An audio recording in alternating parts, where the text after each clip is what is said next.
You're listening to All the Best from FBI Radio 94.5. I'm Gabriella Acaria. If you were to make a mixtape of your life, what would it sound like? When I think about mixtapes, I can't help but think about music. It's been a part of my identity for as long as I can remember. There's something so beautiful about collating a mixtape for a very specific event. Every song is deliberately chosen. So this week, we have a mixtape from Melbourne Uni students for you. We explore how toys play an important role in adult competition, the search for a viral dessert, finding home on the soccer field, and community streaming on Twitch. Let's start by acknowledging that I'm recording from stolen and Gadigal land, and I pay my respects to Gadigal elders past and present. I also recognise that the area where FBI Radio is situated, Redfern, has long been a place of storytelling, strength, resistance, and resilience for First Nations communities.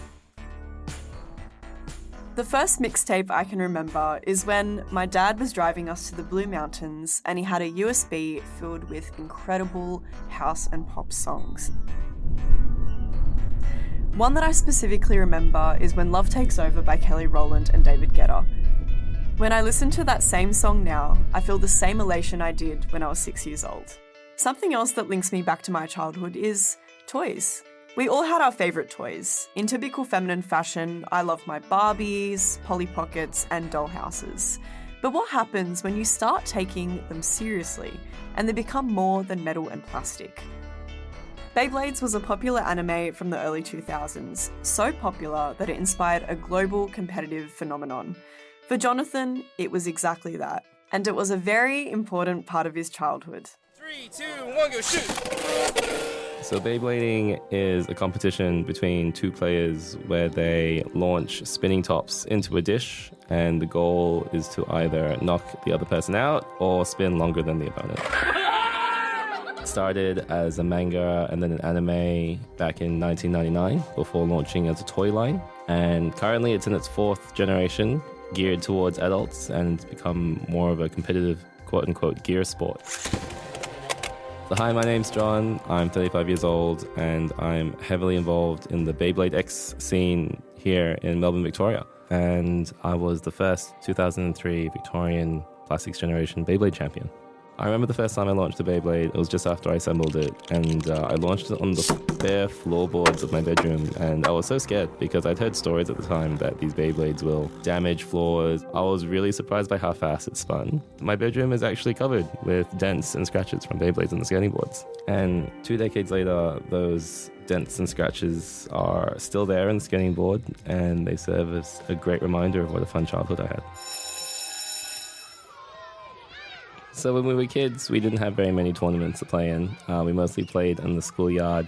I think one kid tried to bring a wok to school once, and that got immediately confiscated by the teachers. So what we would do is we would try to launch the Beyblades up and down slides against each other or in tunnels. I remember one time actually during recess when it was raining, we were inside and we set up little erasers or pencil sharpeners on the ends of the tables, and we had to launch our Beyblades across to try and hit them as targets. Looking back, I think that really taught me a lot about physics and how spinning tops work, because being able to play under those conditions, you really had to understand how the Beyblade works in order to get them to go where you want them to go and interact with your opponent.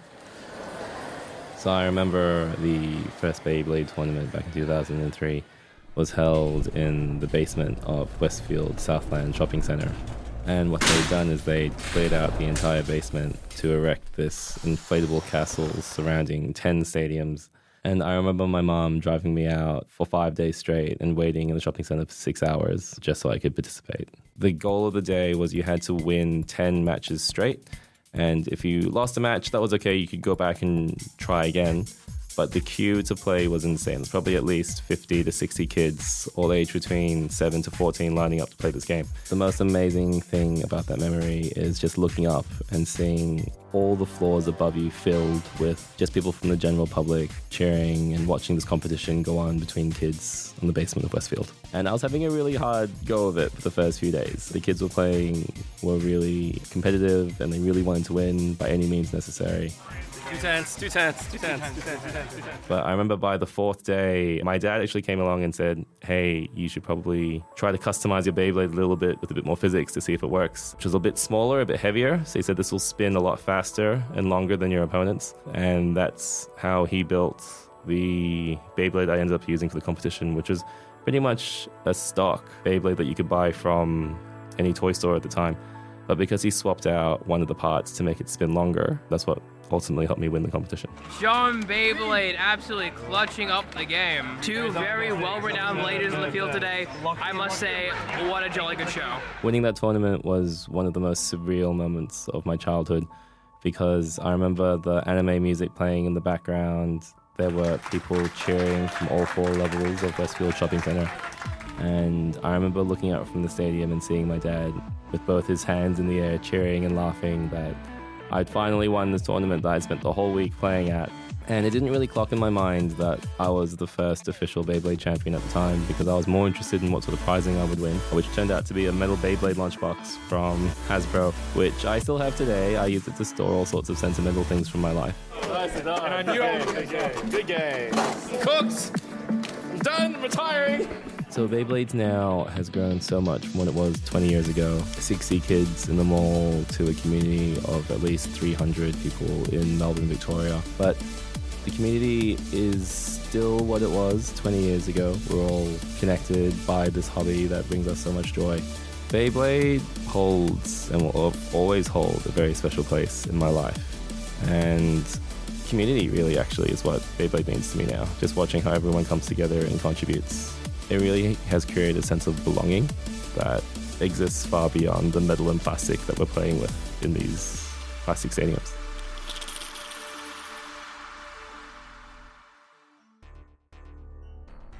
You're listening to All the Best. I'm Gabriella Acaria. That first story was produced by Erielle Sudario, and the supervising producer was Thomas Phillips.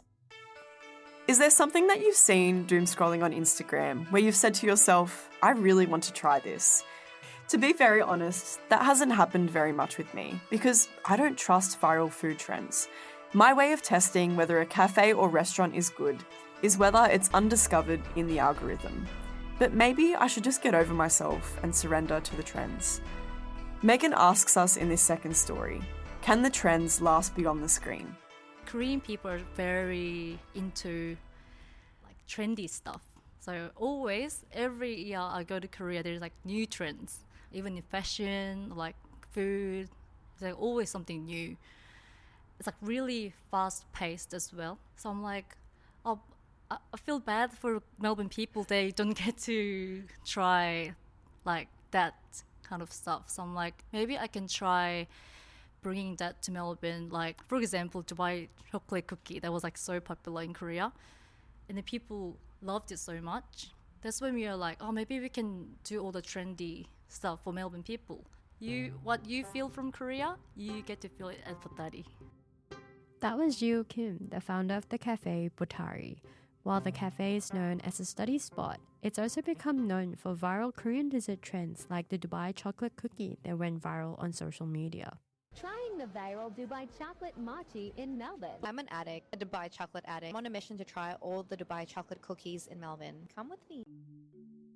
But what is a Dubai chocolate cookie? The dessert combines crispy Middle Eastern kunafa pastry and pistachio paste, wrapped in melted marshmallow and coated in chocolate powder. It looks and sounds overly sweet, and according to the Korean Times, dentists have said this raises oral health concerns. Still, the trend is so popular that in Korea, people use maps to track live which cafes still have it in stock. Now, the Dubai chocolate cookie trend has arrived in Melbourne, and at Botari, customers could choose the classic or go further with the dessert turned into a fried donut, making it a full-layered sweet goodness. I asked customers at Botari what it is about viral food trends that keeps drawing people in. I like diversity, and if I try something from the internet, it feels like I get to try something new, but I also get a guarantee that it's probably going to be good since it's already been reviewed. I enjoy watching food influencers and food blogs that are very highly rated, and I want to try that out myself. Whether it's food videos or fast-moving trends, the appeal isn't just the taste. It's about standing out and being unique. In a multicultural, fast-paced city like Melbourne, Jiu says these trends matter. Melbourne is very multicultural city. In Melbourne, people kind of like naturally has high expectations of everything. Like trends in Melbourne kind of like changes quickly compared to other cities. People keep looking for something new, something different. But it's really similar to Korea, where I'm from.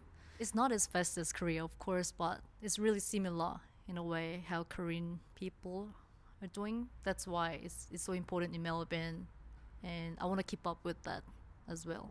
Like many businesses, a trendy cafe has its struggles.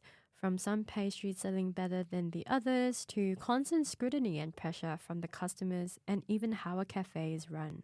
But for Jiu, it's different. She enjoys the attention and she uses it to her advantage, embracing the cafe's popularity as an opportunity rather than a limitation. I'm on the very positive side when it comes to that highly visible online and that kind of stuff. Say like it was popular yesterday, it's not popular anymore. Or if something that you can get it from everywhere, then that means it's not, popular, I think. I'm trying to think that it's some strong side that we have because so many people know Potari as a trendy cafe, like trendy dessert cafe. So I think it gives us a lot of pressure, but I think it also gives us new opportunities of doing so many other things. We're not in a box, like we can just do whatever we want. From South Korea to Melbourne, trends are constantly changing, and behind every viral dessert is the pressure to stay culturally relevant in a city that's always searching for the next big thing. At Potari, variety feels both like pressure and opportunity. And perhaps what people are chasing isn't just sweetness or how flavorful it is, but it's the feeling of discovering something new before everyone else does. You're listening to All the Best, proudly supported by the Art Gallery of New South Wales. I'm Gabriella Acaria. That very delicious story was produced by Megan Yin, and the supervising producer was Thomas Phillips. There's certain activities that exist only outside of the virtual world. Sport is one of them. Sometimes home isn't only a place. It's an activity like this that brings people together. Most first night don't feel important, a new place, and feel unfamiliar faces, maybe a little bit of nervous, but sometimes a first night changes everything. 25 years ago, Mark Baker arrived at South Yarra Soccer Club for the first time.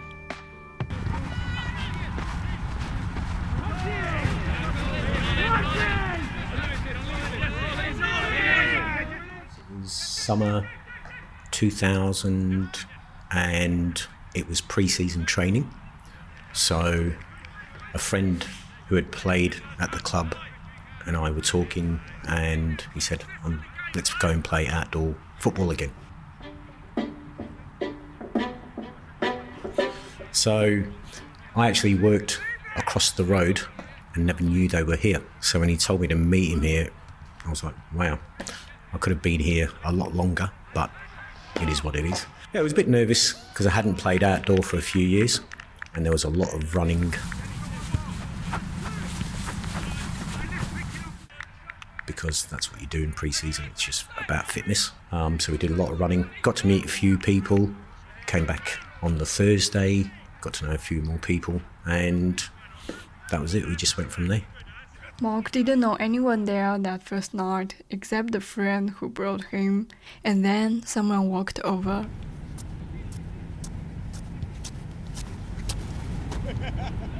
It would have been one of my good friends. His name's Farrell.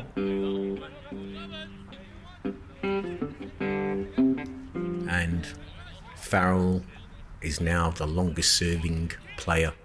He's been at the club since 1988. He was here and he introduced me, and then I got to meet a few other people while we did the training. After 2 sessions, really enjoyed it, and decided to stay just became part of the team, became friends with them, and after a few years, you just look forward to the season. So the season would run from April to September, and then during the off-season, you still socialise together, and you would catch up and play football here in the park during the summer, and then look forward to the next year when the competition started again. So it was just repeat and repeat. And over the years, and then the years have just gone by. Years passed, and the nervous newcomers slowly became the people helping keep the club running. Today, Mark is often the first person new players speak to when they arrive at the club. Been a manager since 2010, so when people make inquiries, I'll get an email or a phone call. And when they call, we ask them where have they played before, what are they looking for, then you tell them about the club, and you say to them, look, come down, have a run around, and if you really like it, you're welcome to stay. You always want to make sure that they're being welcomed, because you've been through the same process. You do get nervous because you're this new guy, no one knows you, when you first join the club. So you want to ensure that they enjoy the experience. The welcome Mark received all those years ago is something he now tries to pass on. For him, football was only the beginning. The real story was everything that came after: the friendships, the community, and the chance to make someone else feel at home. Being welcomed by the people that were here, and then coming back and then just becoming part of what the club is. Over the years, getting more involved in how the club runs, giving up your time for the club, putting something back in, because I always look at it and say, well, they gave me an opportunity to play football. Some of my best friends are here. Some of them have retired, but you still talk to them, you see them regularly. And some of the best friendships that I've made in Australia from this club. So it's wanting to then give that back to new guys that come in and showing them this is what we're about. It's only years later that you realize our first night was the beginning of something. For Mark Baker, it began on a summer evening in 2000, and every season somebody else arrives here for their first night too. You're listening to All the Best. I'm Gabriella Acarillo. That story is produced by Suhan Zhen, and the supervising producer was Persephone Waxman. Sometimes connections can be found in online communities. But what happens when your pals are also your audience? Are they your friends, or maybe not so friendly? What are the lines between a friendship and a parasocial connection? Content warning for this story. There are representations of misogyny and swear words. Did you see that?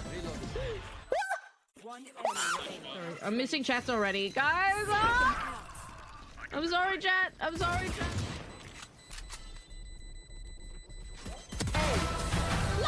Very nice. Good work. Okay, someone has to clip that. Please. Please clip that. To get ready for a stream, I turn on my lighting, my PC and my camera. Then I'll boot up the free open source streaming software OBS Studio, change my stream title, do a test recording. This is test. Alright. And then I click go live. Hello! It has been forever. I first started streaming during the COVID lockdowns. In Zoom classes, some of my classmates told me I looked like a streamer. It was probably my pink gaming chair or the pink microphone or the pink headphones. Other people told me I had the personality for it, so I eventually started streaming on Twitch, playing a video game called Valorant. Chat. We're playing some Valorant.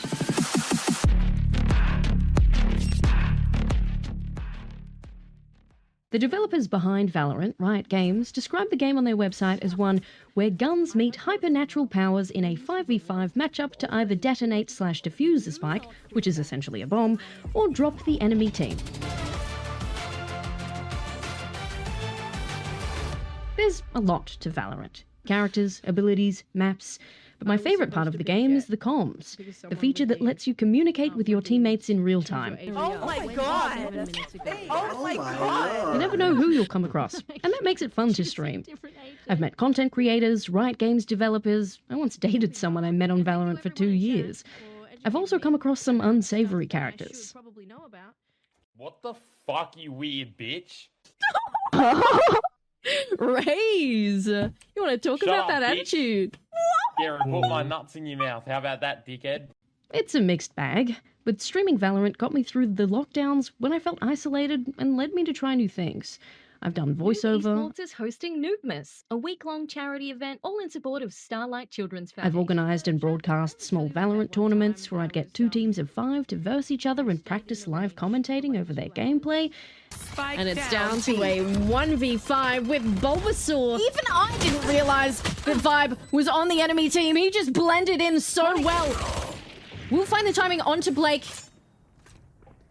Slowly creep in towards Tree, but Raven's there. Wait, who's yeah, I was like, wait, is Raven on the dinosaurs or? Oh, this is good fun when I can't see which team anyone's on. And I've made friends. We got a technical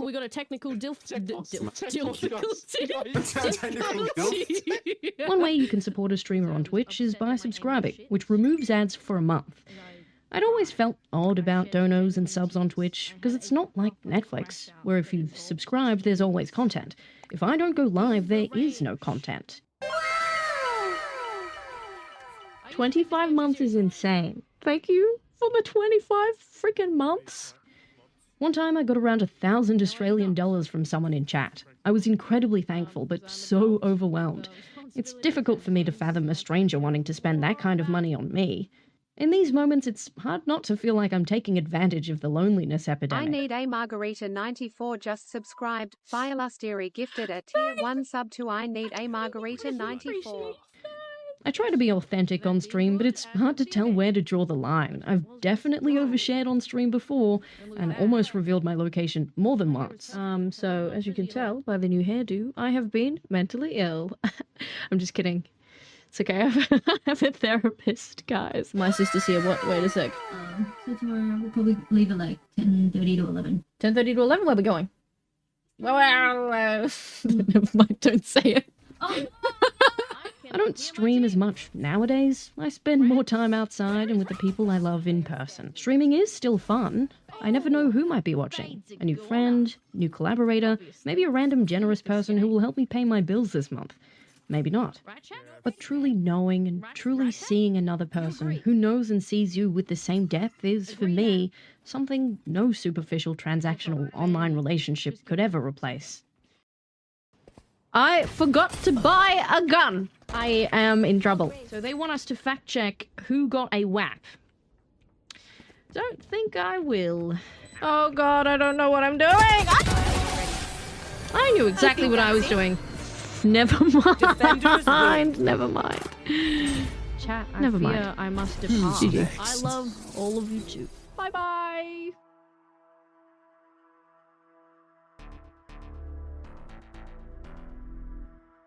You're listening to All the Best. I'm Gabriella Accaria. That story was produced by Hope Kloppenberg. Today's stories were produced in partnership with the Centre for Advancing Journalism and the University of Melbourne. Special thanks to Louisa Lim, Thomas Phillips, Persephone Waxman, Dan Simo, and Mel Chung. You can find more student work from this series over at their podcast, The Yarn. And if you love mixtapes and stories about mixtapes, then keep listening to All the Best for audio adventures from around the corner and around the country. New episodes drop Tuesdays, 4 p.m. Sydney time, and you can find scores of local stories in our archive at allthebestradio.com or wherever you get your podcasts. And if you want to learn how to make a radio story, get in touch. We're on Instagram at allthebestradio or online, allthebestradio.com. All the Best is made at FBI Radio on Gadigal land, and it features producers, stories and voices from unceded Aboriginal lands across so-called Australia. We're made possible by the Community Broadcasting Foundation, and we're sponsored by the Art Gallery of New South Wales. Kwame Slusher is our production manager. Katarina Fraga-Matos is our community and events coordinator. The All the Best executive producer is Mel Bakewell. Imogen Brosnan is our digital media trainee, and a special shout out to all of our amazing volunteers. Shining Bird composed our theme music, and Annie Hamilton designed the artwork. You can find our full archive of more than 700 episodes at allthebestradio.com. I'm Gabriella Acarillo. Thank you for listening.